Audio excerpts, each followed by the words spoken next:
Hello guys, welcome back another video. Today in this video I'm going to show you how to cancel Spocket subscription. So all official steps you can see on your screen. So let's get started.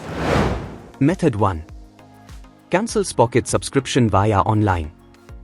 Sign into the Spocket app. Click on Settings in the left-hand toolbar. Select Membership from the tabs.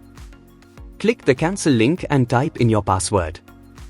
After which, you should be able to see your plan end date under Plan Valid Until as shown in the image on your screen.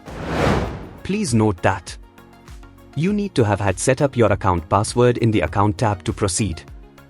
And you are done. Method 2. Cancel Spocket subscription via email.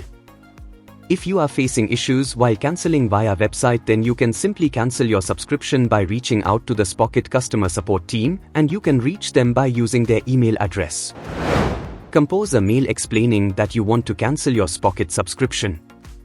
In the subject box, add Cancel Spocket subscription. Then provide details of your request and also give your Spocket subscription and personal information that they may require for your subscription cancellation. When you are satisfied with the email, send it to support@spocket.co. And you are done. After reviewing your mail, they will take immediate action and your subscription will get stopped. Dear friends, by using this method you can easily cancel your Spocket subscription. Hope you are getting my points. If yes, please hit the like button and thanks for watching this video. Bye bye.